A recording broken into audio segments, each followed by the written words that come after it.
بسم اللہ الرحمن الرحیم۔ قسط نمبر 869۔ عمرہ کے دربانوں کے لیے وعید۔ حقیقت توحید، تباہی کے وجوہات، دعوتی کام اور اس کا اسلوب۔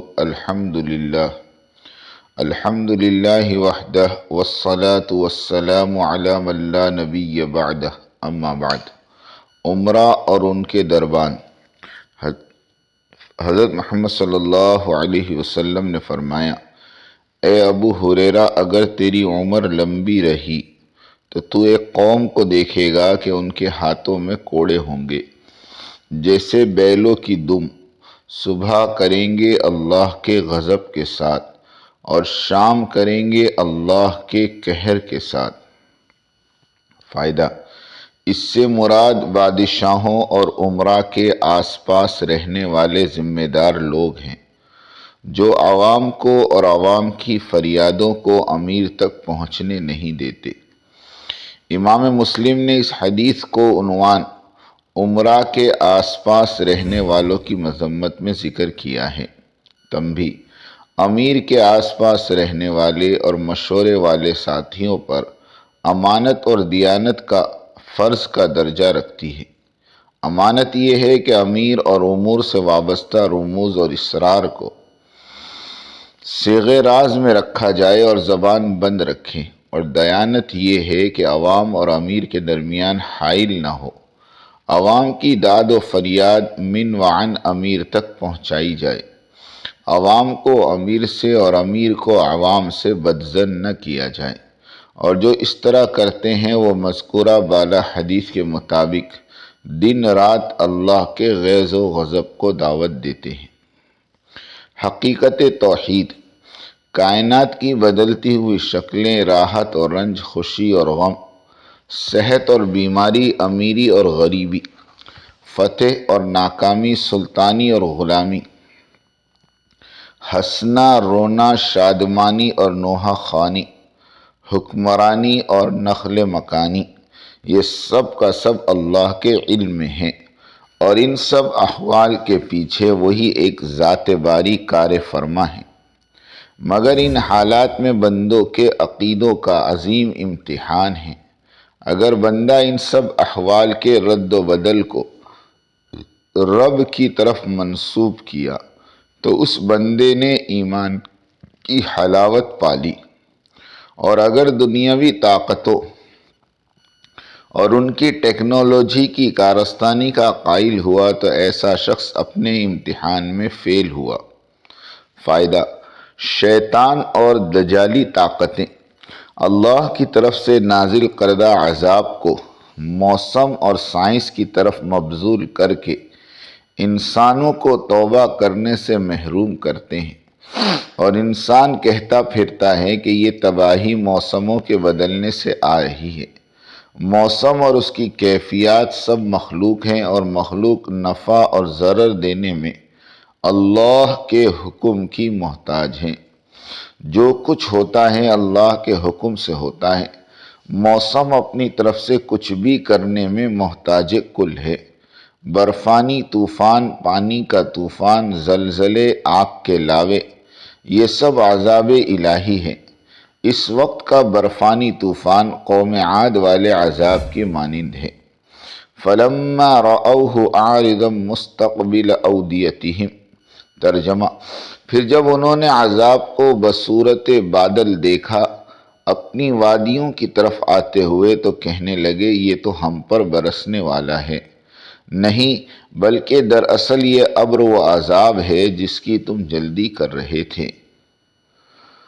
ہوا ہے، اس ہوا میں دردناک عذاب ہے۔ سارا واقعہ بخاری میں ہے۔ فائدہ: یہ عذاب جب آیا تو اس وقت سخت گرمی تھی۔ اچانک ایک بادل کا ٹکڑا آیا اور تباہی مچا دی۔ بعینہ برف کا طوفان بھی اچانک آیا۔ موسم کا حال بتانے والوں کو بھی رتی برابر خبر نہ ہوئی۔ عذاب کو دیکھ کر مومن توبہ کرتا ہے، اور غیر مسلم اس عذاب کو موسموں کی تبدیلی کا نتیجہ قرار دیتا ہے۔ یہاں ایمان والے کا امتحان ہے۔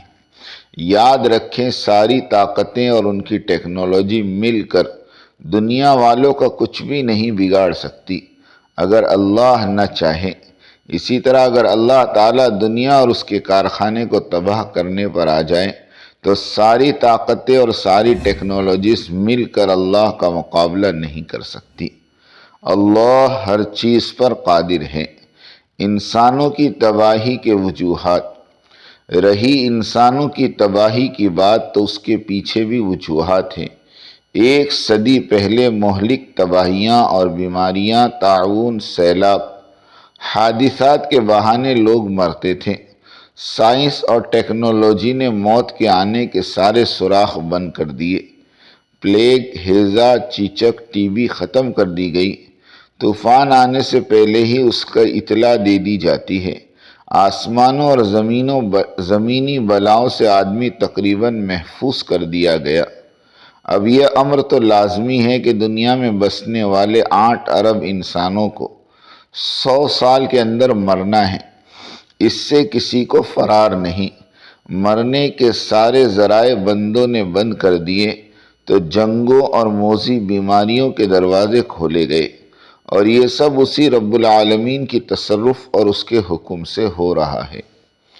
اہل ایمان کے مزے دیکھنا یہ ہے کہ موجودہ دنیاوی مسائل اور پریشانیوں نے اہل ایمان کو کیا دیا۔ اہل ایمان کو 2 نعمتیں عطا ہوئی ہیں۔ نمبر 1، ان حالات اور مصائب سے اہل ایمان کو ایک نعمت تو یہ ملی کہ وہ اللہ سے قریب ہوا اور اٹھتے بیٹھتے اللہ کو پکارنے والا بنا۔ دوسری نعمت یہ ملی کہ اس کی جنت آسان ہو گئی، اس لیے کہ جنت کا داخلہ 2 ہی راستوں سے ممکن ہے۔ نمبر 1، نیک بن کر جنت میں جاؤ، اور نمبر 2، ظلم اور ستم سہتے سہتے مر کر جنت میں جاؤ۔ فائدہ اس لیے کہ دنیا تمام میں جہاں جہاں مسلمانوں پر ظلم و تشدد ہو رہا ہے اس کی وجہ صرف اسلام ہے۔ فرعون بھی یہودیوں کو جو اس وقت کے مسلمان تھے چن چن کر مارتا تھا، جس کا ذکر قرآن مجید نے یوں بیان کیا: اتقتلون رجلا ان یقول ربی اللہ، کیا تم اس شخص کو محض اس لیے قتل کر رہے ہو کہ وہ اللہ کو رب مانتا ہے؟ یہ فرعون کا واقعہ ہے کہ وہ اس وقت کے مسلمان یعنی یہودیوں کو مارتا تھا۔ ان کا جرم یہ تھا کہ وہ اللہ پر اور حضرت موسیٰ علیہ السلام پر ایمان رکھتے تھے۔ بالکل اسی طرح آج کے فرعون کا وہی سلوک آج کے مسلمان کے ساتھ ہے، اس لیے کہ یہ مسلمان بھی اللہ کو اپنا رب اور حضرت محمد صلی اللہ علیہ وسلم کو اپنا نبی مانتا ہے۔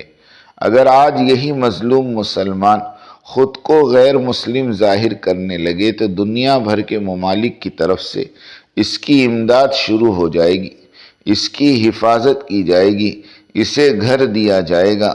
پچھلے زمانے میں افریقہ اور ایشیا کے ممالک میں مظلوم اور نادار مسلمانوں کو پیسے دے کر عیسائی بنا دیا گیا تھا۔ ان کے دیہاتوں میں اسکول اور ہاسپٹل کھولے جاتے تھے، مفت کا کھانا کپڑا دیا جاتا تھا اور لوگ اسلام چھوڑنے پر آمادہ ہو جاتے تھے۔ لیکن الحمدللہ کہ 60-70 سالہ دعوتی محنت کی برکت سے گاؤں کے گاؤں اور قوموں کی قومیں دوبارہ پھر سے اسلام میں لوٹ آئی اور دنیا بھر سے باطل مشنری غائب ہو گئی۔ یہ حقیقت ہے، افسانہ نہیں۔ نادان لوگ کہتے ہیں کہ تبلیغ تو غیروں میں کی جاتی ہے، مسلمانوں میں نہیں۔ مسلمانوں میں تبلیغ نہیں کی گئی تھی، انہیں ان کے حال پر چھوڑ دیا گیا تھا، یہ فتویٰ دے کر کہ تبلیغ کا کام تو مستحب ہے، فرض تو ہے نہیں، جس کے نتیجے میں ملکوں کے ملک مرتد ہو چکے تھے۔ دوبارہ عمومی انداز میں تبلیغ شروع ہوئی، مرتد لوگوں نے اللہ کو پہچانا، ایمان اور اسلام کی قدر جانی، توبہ کی اور پھر سے دوبارہ اسلام میں لوٹ آئے اور تبلیغ میں وقت لگا کر داعی اللہ بنے اور اپنے ہم وطنوں اور رشتہ داروں اور ملک والوں کو جو مرتد ہو گئے تھے پھر سے انہیں اسلام میں لے آئے۔ آج ضرورت اس بات کی ہے کہ ہر مسلمان اٹھ کھڑا ہو اور دعوتی کام کو اپنا مقصد زندگی بنائے اور انسانوں کو اللہ سے جوڑا جائے، اللہ تعالیٰ کی قدرت اور طاقت اور تصرف کو سمجھایا جائے۔ دنیا اور اس کی چیزوں کی بے ثباتی اور بے فائدگی کی حقیقت کو ذہنوں میں اتارا جائے۔ دنیاوی طاقتیں، حکومتیں اور سائنس اور ٹیکنالوجی سب کے سب اللہ کے سامنے عاجز اور مردہ ہیں۔ ان میں نفع ہے نہ ضرر، سب کچھ اللہ کے کرنے سے ہوتا ہے۔ اللہ نہ چاہیں تو یہ کسی کا کچھ بھی نہیں بگاڑ سکتے، اور اللہ تعالیٰ تباہ کرنے پر آئیں تو یہ دنیاوی طاقتوں کا دیومالائی نظام اللہ کے عذاب کو روک نہیں سکتا۔ امریکہ اور یورپ میں برفانی اور طوفانی عذابوں کا سلسلہ شروع ہے۔ سائنس، ٹیکنالوجی اور سپر پاوری کا نظام فیل ہوا، تباہی مچ گئی۔ نیک روح انسانوں نے اس واقعے سے اللہ کی طاقت کو پہچانا اور اللہ کے سامنے جھک گئے اور اسلام کو گلے سے لگایا۔ اکثر لوگوں نے قرآن مجید کا مطالعہ کرنا شروع کر دیا۔ مسجدوں سے ترجمے والے قرآن غائب ہونے لگ گئے۔ قرآن کو سمجھنے کے لیے لوگوں کی طلب بڑھ گئی۔ دعوتی کام میں چلنے والوں کی قربانیاں بڑھتی جائے گی تو اللہ کا غیبی نظام حرکت میں آئے گا، اور اللہ تعالیٰ نت نئے واقعات اور حادثات کو وجود میں لائیں گے تاکہ انسان کی سنگ دلی پارا پارا ہو جائیں، وہ اللہ کی بادشاہت کو قبول کرنے اور کلمہ شہادت پڑھنے پر آمادہ ہو جائیں۔ آج دنیا بھر کے مسلم تنظیموں کی صفوں میں صف ماتم بچھا ہوا ہے۔ مسلمانوں کی فلاح و بہبود کے راستے اور طریقے ڈھونڈے جا رہے ہیں، سیمینار ہو رہے ہیں، مقالات پڑھے جا رہے ہیں، قراردادیں منظور ہو رہی ہیں، لیکن مرض بڑھتا گیا۔ جوں جوں دواکی کے مانند کوئی تدبیر کارگر ہوتی ہوئی نظر نہیں آ رہی۔ حضور اکرم صلی اللہ علیہ وسلم کے وقت میں ہمارے موجودہ دور کے وقت کے فتنوں سے کہیں زیادہ گھناؤنے فتنے تھے، لیکن اللہ تعالیٰ نے اپنے نبی اور ان کے متبعین کو کوئی اور اسکیم نہیں بتایا اور بار بار یہی بتایا، فاستقم کما امرت ومن تاب معک، جو کام تمہیں کرنے کو کہا گیا اسی کام پر آپ اور آپ کے ساتھی لگے رہو، یعنی دعوت اللہ والی محنت ہی پر اپنی ساری توانائی خرچ کر دو، ہوگا وہی جو تم چاہتے ہو، کیونکہ اللہ تمہارے ساتھ ہیں۔ فوراً نہیں تو کچھ دیر بعد ہوگا، مگر ہوگا ضرور۔ اگر طائف والے آج مار رہے ہیں تو کوئی بات نہیں، کل ان کی نسلیں میرا دین قبول کرے گی۔ اور دنیا نے دیکھا اور خوب دیکھا کہ طائف والے ثقفی لوگ تبلیغ و تعلیم کے میدان میں چھا گئے تھے۔ اللہ تعالیٰ امت مسلمہ کو دعوتی کام میں کھڑا فرما دے اور انسانیت کی عمومی ہدایت کے فیصلے فرمائیں۔ آمین وآخر دعوانا ان الحمد للہ رب العالمین۔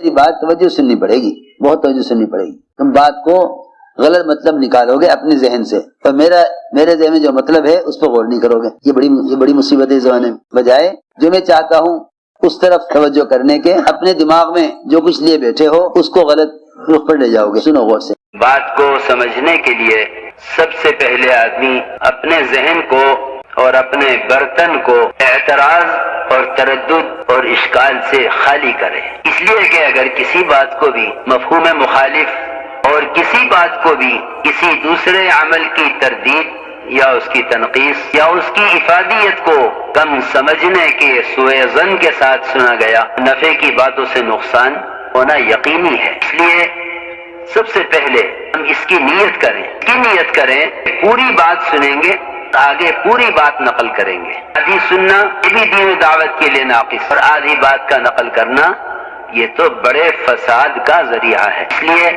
بہت توجہ کے ساتھ بات سننی ہے۔ اور اگر آپ نے ابھی تک ہمارا چینل سبسکرائب نہیں کیا تو فوراً سبسکرائب کیجئے، ساتھ ہی بیل آئیکن پر کلک کریں تاکہ مزید آنے والی ویڈیو ہیں وہ آپ کو وقت پر ملتی رہیں